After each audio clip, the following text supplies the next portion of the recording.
all for attending our webinar today, Beating the Competition and Selling Against OneDrive. My name is Bryan Forrester. I am the Senior Vice President of Sales for eFolder. And I want to let everybody know that as we go through the slides today, we will try to answer some questions, but probably will not have time to answer most of the questions until the end. We have 5 or 10 minutes at the end set aside for questions and answers. So we will try to address as many questions at the end of the webinar as possible. If you have questions as we go through the slides, be sure to ask them in the question dialog box. And as I said, we will try to get to as many of those questions as possible. Just a quick agenda check. We're going to start off with a partner introduction. We are lucky enough to have a eFolder and Anchor partner with us on the call today.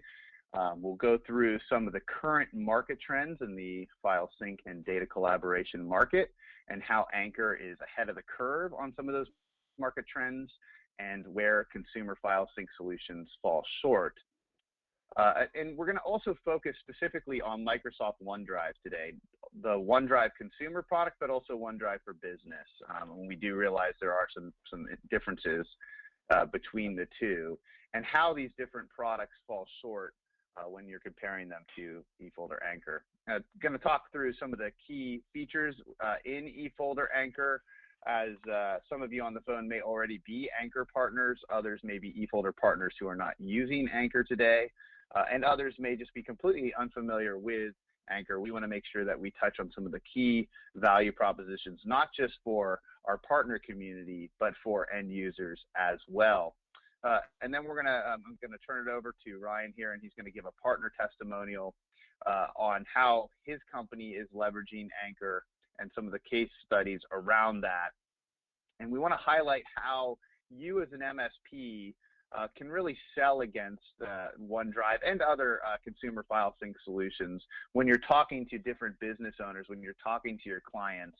What are the main ways that our partners are successful selling against some of these different solutions on the market? And as I mentioned before, we're going to leave some time at the end for some questions and discussion. But first, I want to introduce Ryan Nobles with Unified Systems Management. And Ryan himself has spent more than 12 years working professionally in information technology with managed service provider within the managed service provider industry. He also maintains several technology-related certifications with a focus on network administration and security. And we're happy to call Unified Systems Management an eFolder partner for over 2.5 years. And Unified Systems Management is currently using Anchor today with over 30 of their clients. I'm going to turn it over to Ryan now just to tell everybody on the phone a little bit about his business. Yeah, absolutely. Thank you. Well, hello, everybody. As Bryan mentioned, we are a managed services provider based out of Atlanta, Georgia. We've been around for 15 years now. We've been doing cloud services, similar things to Anchor, for at least half of that time in some way or another. We used to do a lot of self-hosted services for email and even file access way back when. But those have all moved over to more public cloud type services like 365 or Anchor. And we've also done other file synchronization services in the past, but we exclusively use Anchor now for all of our clients' file synchronization and remote access needs. Great. Thanks, Ryan. Sure thing. And I want to just start talking a little bit about the market trends here and what we've seen, because, of course, the landscape has evolved quite a bit, just even in the last 3 to 5 years. I was one of the founders of Anchor, and it's amazing how much I've seen this market space evolve. Obviously, you've seen the workforce of information workers is becoming more mobile, right? That's clear. We see more and more people using more and more devices. The last I checked, I think my wife actually has like 7 different devices that she uses. But 53% of the workforce today has more than 3 devices that they are not just taking pictures on, but they're actually using as a work for their business or for work. And because of this, employees, of course, are able to work from places outside of the office. Some of these locations include, of course, their home during their commute, at the Starbucks, or other public establishments. So, this, according to Forrester, a recent survey found that 37% of its respondents work from multiple locations. And I would imagine that does not come as a surprise to many people on this call. And it's part of the challenge that a lot of you have, of course, managing distributed workforces with your clients. How are you managing that data? Who's sharing what files with who? How can you guarantee that there's not data loss? All of these things are really important. And when you think about it in terms of just the U.S. population as a whole, 96.2 million mobile workers in the United States. How do you tap into that and monetize this pain point that your customers clearly have and the business owners clearly have? So, 48% of the respondents to the survey were using smartphones at least once a week for work. And I should also mention 21% were on tablets. So it's not just a desktop, laptop problem, of course. And so we need to be able to find a way to make employees more productive and create solutions that allow them to be collaborative, but at the same time maintaining compliance and security. Enter in the world of consumer grade file sync. Businesses assume tremendous risk with consumer grade file sync products. Just think about it. Data theft, data loss, corrupted data, lawsuits, compliance violations, loss of accountability, loss of file access. So employees everywhere have discovered that easy file sharing and productivity benefits of consumer file services of Dropbox are great. I mean, don't get me wrong. I use Dropbox still for home photos and videos, but as these services kind of infiltrate into the business world, employees are using consumer grade services with sensitive corporate data, right? And that's where we get into challenges. The consumerization of IT, a phrase that many of you have heard before, increases the risks for business owners. And most of the clients you work with, when you talk to their business owner and you ask them what their most important resource is or asset, it's usually their company's data. And so when corporate data gets synced or shared onto uncontrolled machines or mobile devices, the business, of course, is taking on and assuming a lot of risk. Data leakage, data theft, legal complications. And so it's something that business owners should indeed be paranoid about. And, when we talk about getting into OneDrive, there's some challenges with OneDrive itself. It's not designed, first of all, for MSPs. So there's no centralized syncing and sharing capabilities. There are some, but what we would argue are, far and few between when you compare it to Anchor in terms of security controls. No web DAV access, incompatible with existing file servers that are still sitting on the LAN behind the firewall that are not in the cloud. And even though OneDrive, advertises unlimited storage, it's a great, marketing gimmick. But at the end of the day, they don't allow you to sync files that are larger than 10 gigabytes, and the client itself limits users to 20,000 total files and folders. So there are some challenges there. And additionally, getting data off of an existing file server can be a tricky process, right? Files and folders need to be manually moved into OneDrive or into a SharePoint document library, and getting the data back out of OneDrive is just as tricky. And in a bit, I'll talk a little bit about Anchor file server enablement and how this process is much easier in Anchor. So there are some challenges when you just think about Microsoft OneDrive specifically. I should also add, as part of this, administrative control, OneDrive really doesn't give the administrators the ability to define and maintain those shared spaces for end users. When you think about your world as in being an MSP, having that centralized admin center is really crucial in terms of just the day-to-day management, looking at the logs, looking at the security logs, looking at who's sharing what with who, and controlling where the data can and cannot go is an important piece of this. Ryan, was there anything you wanted to add on this slide? Anything else that pops to mind? I think that covers it pretty well. Just a little bit of, I guess, addition to some of those points. The big piece here is for any of that centralized stuff to work, you have to use SharePoint. You can't, OneDrive for Business sharing isn't really you can share things within it, it just does it extremely poorly for any kind of central share. So you have to use SharePoint on that. And for at least the types of clients that we see as an MSP, SharePoint is a beast that almost none of them want to pay us to tackle because it's quite intensive to get it set up for clients how they want it and all the different customization you have to do. Right. There's a lot of overhead there, and it's not trivial to do that. That's a really good point.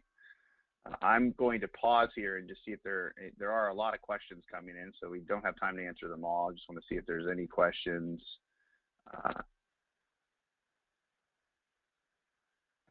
We do have a joke coming across the wire that says, we are an Anchor eFolder partner.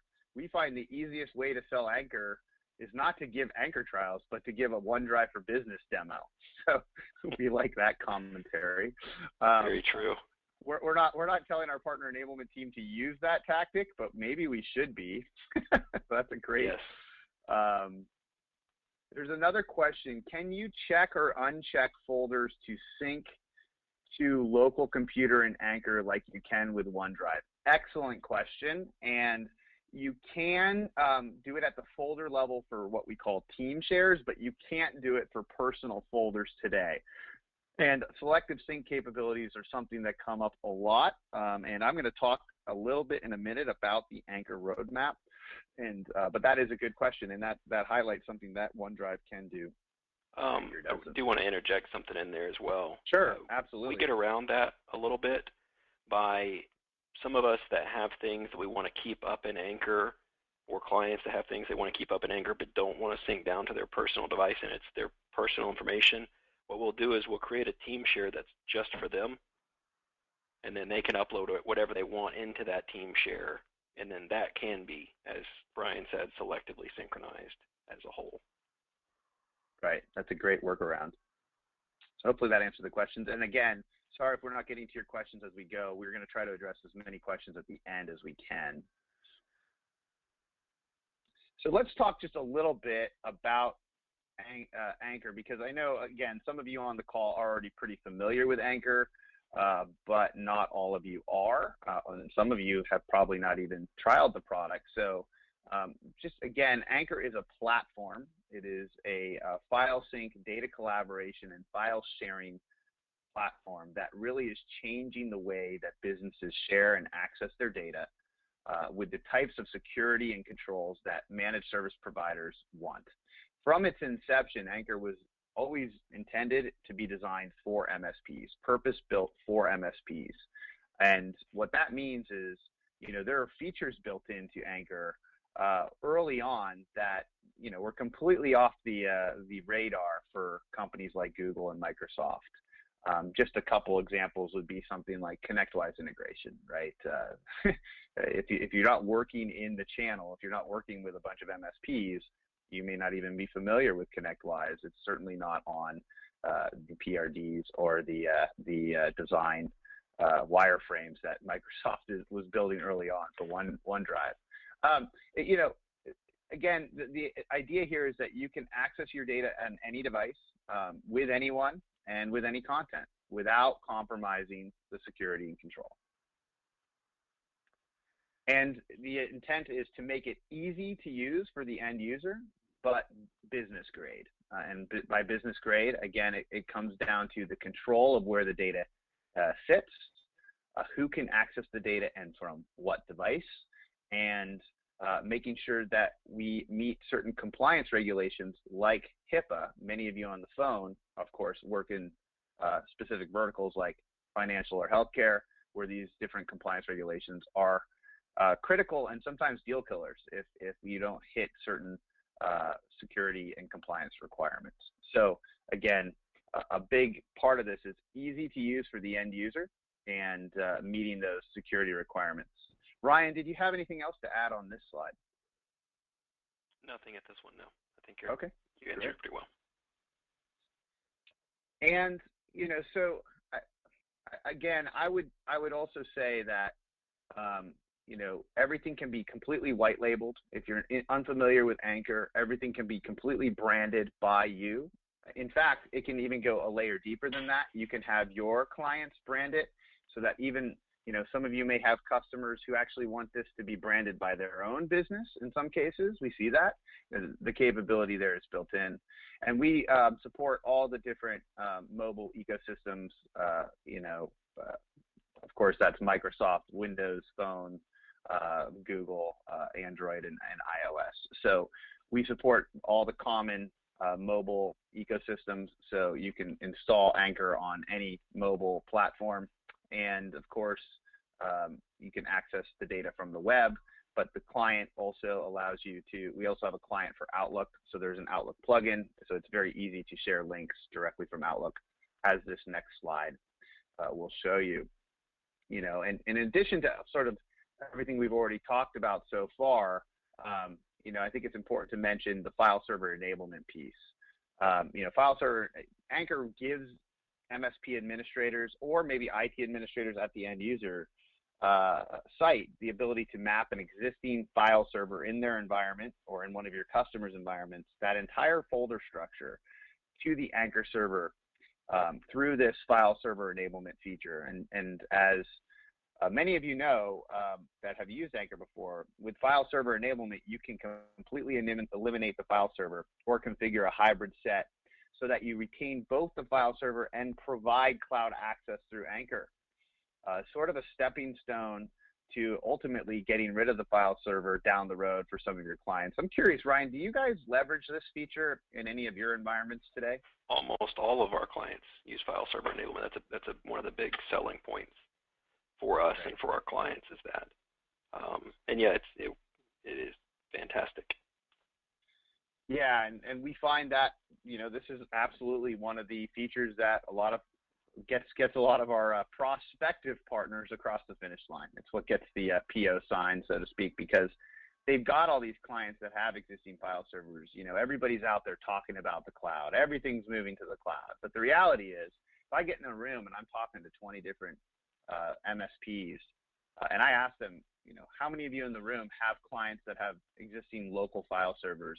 It's almost unanimous. Everybody raises their hand. This is a problem. How do you get your customers, give them the ability so they still have that local access to their data? It's something they're comfortable with. When they're on the network, they can easily access the map drive. But when they're out of the office, that same level of access without having to use VPN and go through the consequences of that the reliability factor there. This is why I think it's a really big selling point for a lot of our partners. And again, this is sort of the before and after view. When your clients are out of the office on their mobile device, on their tablets, working from home, there's no more need for VPN. They're accessing the same file structure that you've mapped to Anchor in the cloud.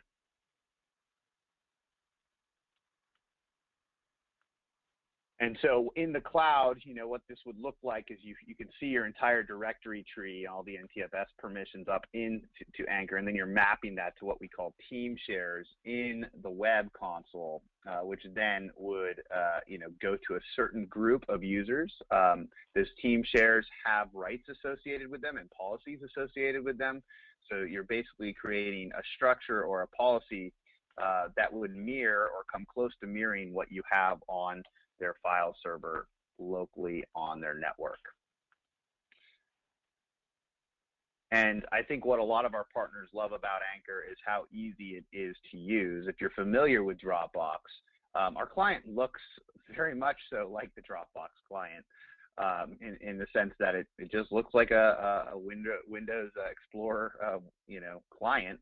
And you can see what files are syncing.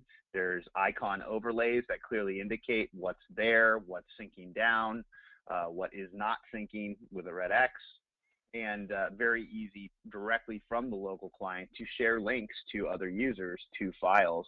And as I mentioned before, you can do this through the web. You can set the policy through the web console, or you can do it through Outlook. And we have an Outlook plugin that clearly allows you to go in and select what files you want to share with other users, and you can set security controls around what you're sharing. For example, how many times can that user download it? If they download it once and then they forward it along to other people, the link won't work because it's already hit that download limit. Or you can expire links after a given amount of time. And some of these controls can be granted to the end user, but also can be done overridden by the administrator or the MSP. So there's a lot of control around how people can use the Outlook plugin and share links with each other. But for example, internally at eFolder, we rarely ever use the attachment button in Outlook.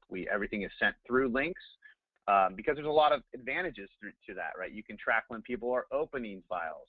You can track who's sending files to who. Everything is logged, and you don't have to worry about like an Office 365 attachment size limitation. You never run into that. I can send everybody here on the webinar 40 gigs of data after the call. I won't do that, I promise, but you could do that just through a link. You can send a link to a folder as well. One other thing to mention on the Outlook client is you can configure it to automatically do attachments over a certain size as well, which right. a lot of our clients use. So, that way they can get around any of those size limits. Just have it say any attachments over 5 megabytes or 10 megabytes. That's a really good point, because they're not looking at how big that file is, right? So it's great to have that automated to send if it's a certain size. That's another key feature. And so, what I would also say is, some of you on the phone, I hope not too many of you, but some of you on the phone may have suffered a crypto locker type of issue that was very prevalent and continues to be prevalent in a lot of small business environments. And ransomware is scary stuff, right? Ransomware is something that none of us want to get that phone call. But the restore features in Anchor allow you to restore files and revisions of files from a certain point in time before the crypto locker came into place. And we've actually had many MSPs call and thank us for this feature because it really saved their clients a lot of time and anxiety and potentially a lot of money, because they were able to get their data back without getting everything held for ransom. But there's a lot of backup and restore features and granularity within Anchor. It's all, all the files have different revisions. You can restore from a certain point in time. You can restore deleted files that have been deleted from local clients and restore them very easily back to the machine. And there's a lot of different policy and control settings around this. So again, I think this is another area where Anchor is much more feature rich than what you would find in the OneDrives or the Google Drives of the world. And here you can see, for example, I'm going to roll back and restore files in this folder at a certain date and time. We've used this multiple times for our clients, actually in CryptoLocker infections at least once. And then the file backup, we've used that quite a lot. It's really handy for desktop computers. Yeah, it's I've had to use it. We've had to use it internally, and we're embarrassed to say, but it did happen to a couple of our employees. It's really easy, right, for that employee to get that email with that suspicious attachment that says check your invoices, and they think it's some internal email, but it is not. And so Anchor has definitely helped us in those situations. And one other thing I might mention, in addition to everything I've already mentioned, is there are some important roadmap features to highlight coming in Anchor that OneDrive does not have today. and I don't think they will have. Things like LandSync, ConnectWise billing integration. I already mentioned ConnectWise integration when we integrate to the ticketing side of the PSA functionality, but now we'll be fully integrating into the billing side of ConnectWise and LabTech, and Autotask integration is already built in as well. Virtual file system client, Ryan mentioned earlier, a great workaround in terms of the lack of the ability to have certain files sync down to the client, but that all goes away with the virtual file system client. It's basically a thin client that looks and feels exactly like a full agent installed on the machine, but the data actually doesn't reside on the hard drive unless you actually double click on the files. And so that's going to solve all sorts of really good use cases for our MSPs, and it's certainly a feature that is broadly requested. So yeah, that's all coming down the pipe as well, and there's more to mention there. Ryan has some really good use cases that Unified Systems Management has used Anchor. Some of this we've already touched on, some of it is sort of new, but Ryan, I'm wondering if you wouldn't mind just walking through some of these different cases that you've run into. Yeah, absolutely. I'd love to. So one of the clients that we have that was one of our early clients to use Anchor is a golf course management company. They do exactly what it says. They have a number of golf courses where they manage typically their finances and the accounting for these various golf courses and resorts. The issues that they've had with these different resorts is when they manage their finances, how they do it is through a set of proprietary spreadsheets that have various formulas and calculations that help them to run their business. Previously, before we had any kind of file sync in place, they would send them around with just email. These got unwieldy, they got lost, and it was just really difficult for them to keep track of all of these different pieces of information, especially with trying to save them historically and have access to their managers at various clubs to have access to that information historically. So we set them up with a file sync solution. Early on, they were one of our clients that we used prior to having Anchor, and we had issues with them. They used to use SugarSync for their file synchronization, and the biggest problem we had was that SugarSync was incredibly buggy and oftentimes would lose sync, and there was no way to use their files that they stored on their file server, at least in any efficient way. So when we finally started looking at Anchor, which took us entirely too long, the file server enablement was a huge selling point for us. And actually, as Bryan was saying, it was pretty much what put us over the finish line with Anchor. And as soon as we moved this company over to Anchor, as we did with all of our SugarSync clients, we moved them pretty much instantly. The issues went away. Synchronization worked. The courses were able to efficiently put their information up into Anchor. One of the big selling points for this client is that they no longer had to have individual paid accounts for all of those different clubs. They would use a feature of Anchor called a guest account. So when you share something, you can share it as a link, like Bryan was showing earlier, or you can create a simple account for that end user that gives them rights to be able to upload and download things from within Anchor. So all of these courses could now use a guest account and didn't have to have a full account as it was. Then moving on to as far as OneDrive, this client also uses Office 365, and like every Office 365 client asks, well, it comes with OneDrive, why can't I use that? And it's an easy answer. OneDrive is simply not built for business. It says it's not. It is a okay file synchronization tool for a single person to use, but as soon as you start trying to share things or use it you can't use it with a file server in any meaningful way, it just seriously falls apart. So it was an easy thing to tell them and to show them it's just simply not going to work for you. And as far as the workflow and productivity just being able to have all those clients put things in directly in all those clubs has greatly enhanced things for them. We originally used something of a what I would call a puppy dog sale with them, where we had a few other executives started using. They were the only ones at the time using Anchor.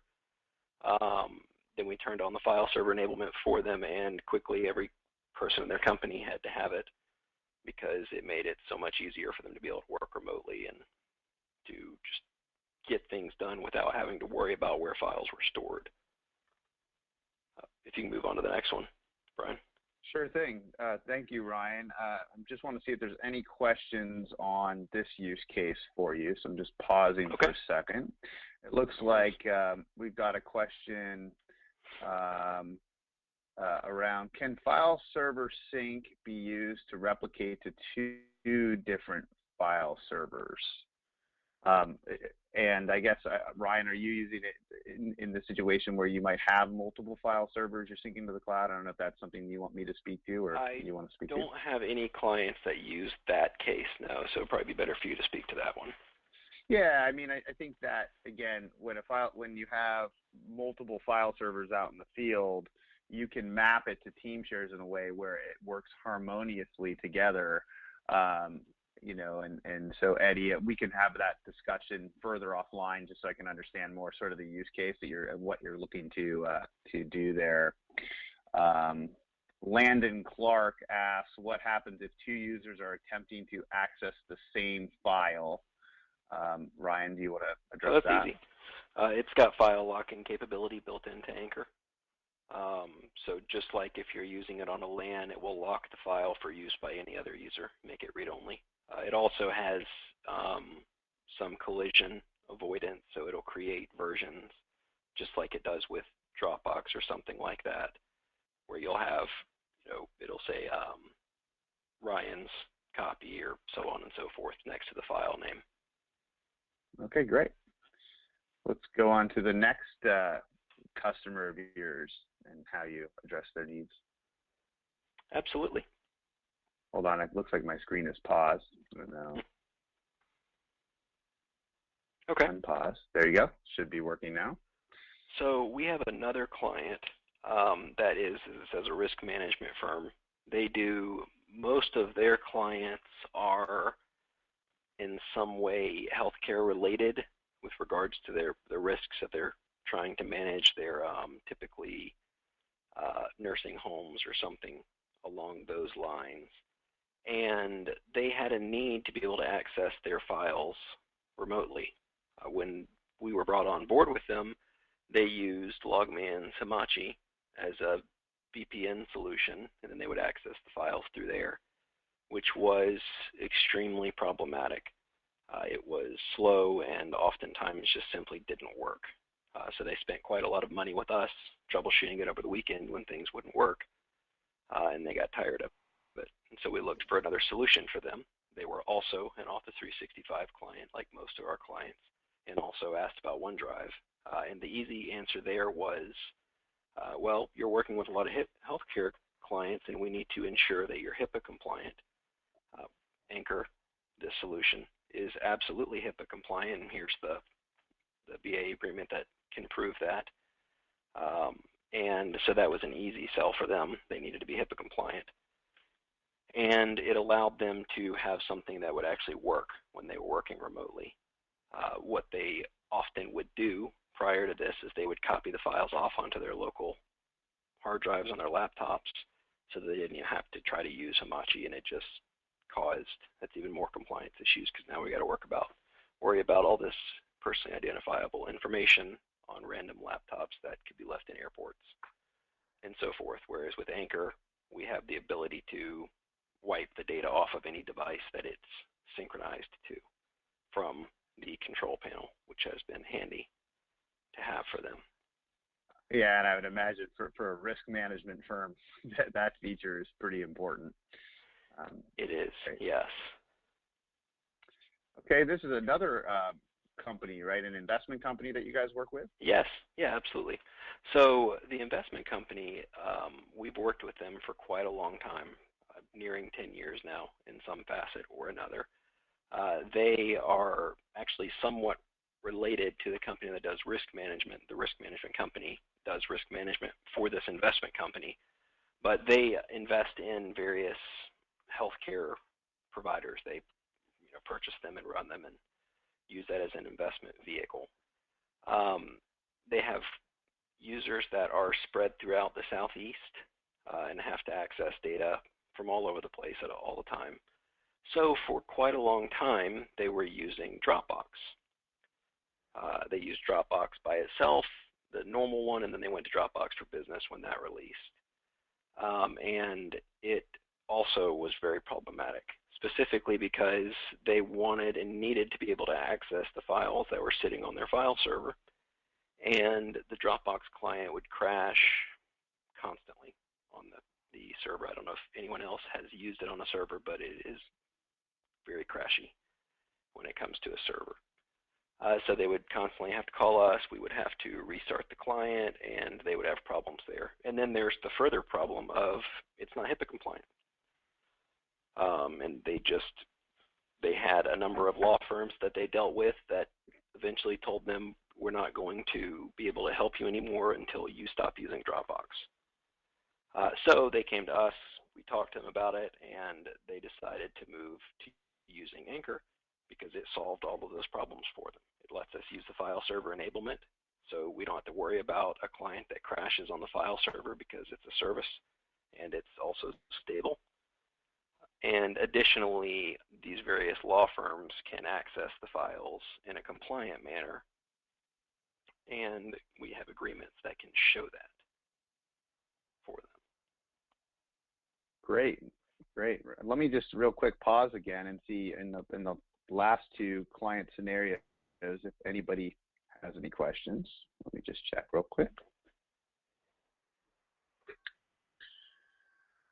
So here's a question, Bryan. You mentioned the ability to wipe data remotely on a stolen laptop. However, if the thief does not connect to the internet, he can do what he wants with the data, and you can't wipe it because you can't access it. I'm happy to address this, Ryan, but yes, I mean, that's absolutely a problem with anything that you manage remotely. If it doesn't connect to the internet, you can't do anything about it. That's why one of the things that we always believe in defense in depth. So being able to wipe the files is an important part of it and really handy. So is encrypting the drive on a laptop so that we can further ensure that no one has access to that data. Yeah, that's exactly right. I mean, of course, if they're not connected to the internet, there's nothing we can or Google or Microsoft or any other company can do about it, right? What's great about Anchor is that it will wait for the computer to sync up to the internet, and as soon as it does, it will go ahead and either wipe the data from the team share data. You can choose to either just wipe their team share data, which is usually the more of the corporate data that they've been collaborating on, or you can wipe everything. That's up to you. So it looks like that's it for now. So we'll continue on. There are more questions, but again, we'll try to get to all of them at the end. A couple questions for you, Ryan. I'm curious, have you encountered any pushback from clients? I'm sure customers, especially when you put pricing in front of them, they must ask, give us the reasons why this is really necessary. And so how do you counter these objections, if you have, assuming you have them? How are you? Oh, I mean, absolutely. We've gotten pushback from clients that we've tried to sell this to. A number of different ways we get around that. One is, like I had mentioned earlier with one of our clients, we'll say, okay, well, why don't we let you decision maker use this and the owner of the company or one of your managers or something like that if they are the owner. We'll go ahead and install it. We'll let you use it for a month or two, just some kind of trial account. We'll enable the shares that you use on the server. See how you like it. See if it's, we're pretty confident that it's something that you're going to want to roll out to the rest of the company. And almost universally that works simply because it's a great product. And our clients, as soon as they realize that they can access every file they have and they don't have to remote into a PC and it's secure and compliant, it's a pretty easy sell in that situation. Great tip. And so how has your pricing and packaging strategy set your company up for success? Is there whatever you're willing to share, the secret sauce? Yeah, absolutely. What can you tell the audience? Yeah. So we have a couple of different ways that we package and price the Anchor solution. One is in our managed services plans and the higher level plans that we have, we include an Anchor license. And depending upon which level of us they are with, grants them access to a different Anchor package with us. We have 3 levels of the Anchor software that we've put together. We have a basic level, we call an advanced, and a premium, which have differing features and file limitations as far as the amount of storage you get. At the basic level, it's simply a file synchronization tool. We give them a limited amount of data. I want to say it's something like 10 gigabytes per user. It might even be a gigabyte. And I actually don't know, but maybe one client that has ever bought that license. It's mostly there as a bottom end, so people buy in the middle normally. So the next one that we have is our advanced one, which includes more storage and also starts getting some of the advanced features like being able to use the client backup feature of it and the team shares and things like that. And then finally we have our top-end package, which includes branding and file server enablement, as well as even more storage. The beauty of the way that Anchor works when you purchase it, at least we did the hosted option of Anchor, is that you get a pool of storage that for us is ridiculously large. So we can offer essentially unlimited business use storage to our clients. And we define that as basically anything you'll use it for in business. We don't want to see you uploading your personal photos, videos, music up there. If you do, then we'll have a talk. And having these different levels has really helped us to sell to our different clients. Especially we have a number that use the branding feature that Bryan had mentioned earlier. That was a selling point for a few of them, that they can white label. We have a few that explicitly don't want to use the branding because they think it makes them more liable for things. I think that goes through that. Yeah, no, that's great. That's great. I mean, I should also mention on top of that, you mentioned the ridiculously large amount of storage you get with Anchor. Typically, our SaaS solution is bundled with 100 gigs per user, but that's pooled at the partner level, right? So if you buy 100 seats of Anchor, you're typically getting 10 terabytes of cloud storage that you can allocate across your clients however you like. And it seems like Ryan has already dialed that in and managed to integrate that into their pricing policy. And in your case, Ryan, it sounds like you've been very effective at putting a basic level in place that nobody would actually want to buy. Really, so no one buys that. The advanced one is the one that the vast majority of our clients use. Even on the ones where it's just included in the package, our mid-level package that includes an advanced level Anchor license, some of those, we actually have a few clients that it's invisible to them, and we use it as a PC backup tool for ones that don't have a desire to access their files remotely. What we do is just install the client, select their My Documents and desktops on each of the PCs, and have it back up to the Anchor cloud, and that has saved to those clients a few times.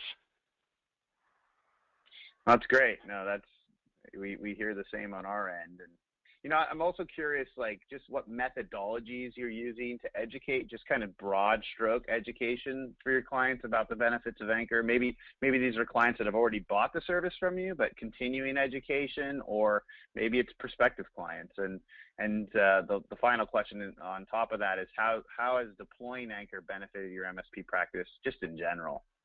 Sure. As far as educating our clients, we really have 2 things that we do there. One, whenever we sell Anchor to a client, we often will sell labor along with that for us to train them on how to use it. There's not a whole lot of training that goes into it, but it's typically an hour or two. We'll have the entire company sit down and we will walk them through how to use the product. Additionally, Anchor has some really fantastic training videos that we send out to the different clients to watch. We typically send that before they go through our training session, so at least they have a passing familiarity with it before we start showing them what to do. In those videos, they are also in some way brandable, or they're not branded, I guess is the better way to say it. Right, so they can be end user facing, right? Yes. It's intended to be that way. Yeah, we have some great online resources for our partner community to help you go out and educate your clients on the benefits of Anchor. We want to make things as much plug and play as possible for all of you because you already have so many things going on. And would you just say that deploying Anchor has, benefited your MSP practice, and has it sort of increased sort of gross margins as a whole? Absolutely. We make what I think is really fantastic margin. It's somewhere around 60% or better on Anchor as far as when we sell it to our clients. And then additionally, the risk management firm I mentioned earlier, they became our client because we had a meeting with them and the investment firm to talk about the investment firm moving over to Anchor for the different reasons that they required. And that was a lot of the push for them to reach out to us for having managed services with them. Anchor was a piece of that pie. Great. Excellent. Just as a high level, we just want to, when you're selling against OneDrive, I can appreciate, and I think most of us can appreciate that Microsoft, you can't install Windows 10 without having a pop-up for OneDrive every so often, reminding you that that's where you should always put your data. And that's why it's really important to vet out the core needs of your clients and break down and logically explain why they need a managed, business class file sync solution. We at eFolder understand the migration to Office 365, and no one's going to try to stop that tidal wave from occurring. In fact, we have solutions like Cloud Finder that can back up Office 365 that you can sell on top of Office 365 to make higher margins. So we completely see the need for the Office 365 migration in many cases, but what we don't see is how OneDrive is meeting the needs of business from a security, compliance, and control of the data assets. So explaining the downside to your customers of OneDrive for Business, and like Ryan mentioned, which I think is really important, sometimes giving them the car keys and letting them test drive Anchor for a little bit, getting their data into the cloud. There's a stickiness factor there, and switching costs are high. Once they see a free trial, they're most likely going to sign the agreement at the end of the day. And like Ryan's company is doing so dynamically and really cleverly is use pricing and packaging strategies to emphasize standout features of your superior file sync offering. You heard Ryan talk about how they have some sort of placeholders, some basic levels, which really don't have any bells and whistles. They use that as a leverage or a way to get people to buy at the higher levels, which may actually result in getting a higher price point per user than you would otherwise. So by having the right pricing and packaging strategy in place, you're able to make higher gross margins ultimately. 60%. Go ahead, Ryan. I would add in there, when we purchase Anchor, it's a flat cost to us. We pay X amount of dollars to get so many licenses for Anchor and so much storage. So when we have these different packages, for the most part, our cost is flat if they are on the most basic package to the highest end package. There's no additional cost for us there. So it's important to get people to move to the middle or higher end package. I mean, we don't lose money on the basic one by any stretch of the imagination. We still make good margin on that. Right. But having the basic one does help to drive people there. people like to have a little bit of choice, and they like to feel like they got something a little bit nicer than the base model. Right. Same thing as if you go into a car dealership, right? Exactly. You always want to make sure you have at least the AC. Mm-hmm. You know, and I think, you know, 60% of unified systems management average gross margin on eFolder Anchor. That, you know, that's in line with what you've sort of talked about here, Ryan. That's what we see amongst our MSP community. Very high gross margin, recurring revenue, predictable revenue. And again, we fix the cost for you, right? As Ryan mentioned, it's you pay a certain dollar amount in perpetuity to eFolder based on how many users you're using. And very rarely out of the 1,300, 1,400 plus Anchor partners we currently have, do we ever have a partner call us and say, I don't need more users, I need more storage. That almost never happmes. I mean, I can tell you, we've got 40 terabytes of storage in Anchor. We are using less than 10% of that amongst our entire client base. Yeah, and that's what we see, right? 100 gigs per user. You might have one user here or there that's using more than 100 gigs, but the idea that you have several hundred users on aggregate, on average, using more than 100 gigs is almost unheard of. I think it's happened with one or two partners ever out of, again, 1,300 transacting partners. So we are fixing the costs for our partner community and you building in really high gross margins for your business. You know, and I should mention, you know, Ryan mentioned before our video assets and how he's leveraged those videos to go out and help him educate his client base. We have also Anchor playbooks. When you sign up for Anchor with eFolder, you go through a very rich onboarding experience.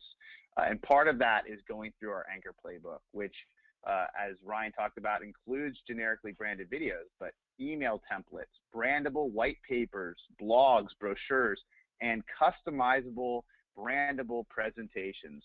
A ton of assets here that you can use to go help you be successful.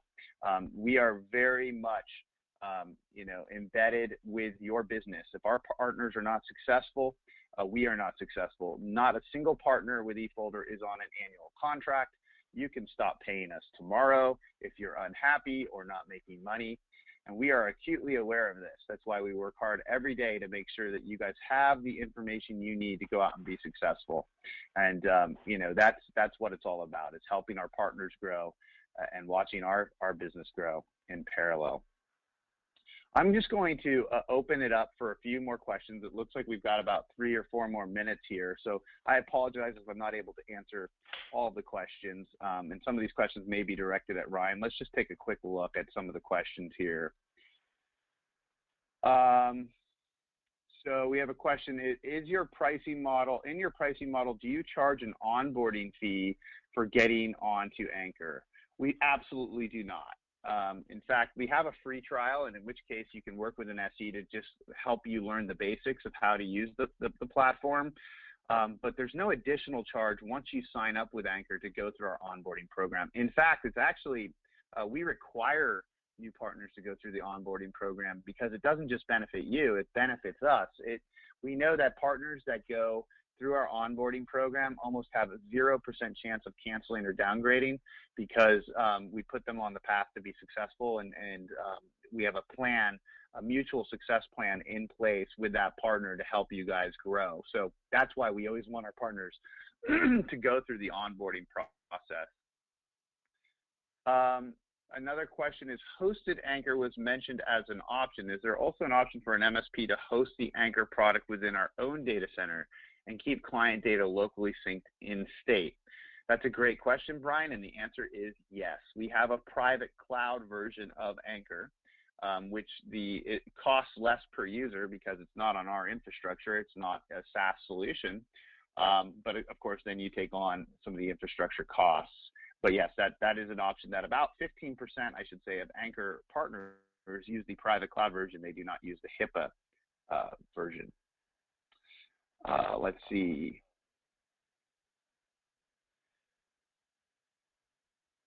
Oh, okay. Sorry. So I misinterpreted David's question. This is a question for you, Ryan. Not does eFolder charge me. He was asking if you guys unified business charges your customers an onboarding fee, like an additional charge. Yes. I mean, whatever you can share around that would be great. Sure. I mean, we charge them when they pay for Anchor. They're paying for the service. They're not paying for our time to install it, to configure it, to train them on it, any of that. So we do charge them per hour essentially. Sometimes we flat fee it to our clients, but it's just some basis of how long we think it's going to take. That's anywhere typically from 2 to 5 hours is what we'll typically have for our clients when it comes to the onboarding. It really doesn't, 2 hours is probably pretty average. It's pretty quick to get someone set up in the portal that you use to configure all your organizations and clients within that. But there's the matter of pushing out the client, which can be scripted through any of your RMM tools and silently installed. And then there's actually configuring it on the end user PCs. That can be scripted as well with a little bit of effort, but it's a really quick process on each PC as well if you need to. Great. Looks like we have time for one more question, and I apologize. There's going to be so many questions I don't get a chance to answer. But do you have, Ryan, any scenarios dealing with architects or engineers that work with like Revit files or other types of files that can be very large, like let's say 10 plus gigs in size per file? Obviously, bandwidth is key, but if you have experiences with this, have you seen latency issues? We don't have any clients that send specifically Revit or those types of files up to the Anchor cloud. However, we do have some clients that send video up to it, which is going to be a similar size. It's relatively quick. It's as quick as any other file synchronization tool. All of those clients that do that, it's a fully synchronized folder for that end user, so meaning that they're not uploading and downloading it from the web UI, they're doing it via Explorer natively on their machine. We do, on the clients that do video, we have throttled the Anchor client so that it doesn't eat up all of their bandwidth, and you can do that easily either at the end user level or you can do it at the policy level for that individual organization as well. Great. Well, thank you so much, everybody, for participating. Just a few other announcements here. Our next webinar is called Breaking the Chain, Why One Partner Adopted a New BDR Solution. That will be taking place on Thursday, October 15th at the same time. So be sure to join us for that webinar as we talk about BDR adoption in the channel. Thank you, everybody, so much for attending. Again, if your questions didn't get addressed because we ran short on time, you can email me directly, bforrester@efolder.net, and I will do my best to answer everybody's questions. If I don't know the answer, I will send it off to smarter people than I to answer. And Ryan, thanks again so much for your participation in this webinar. We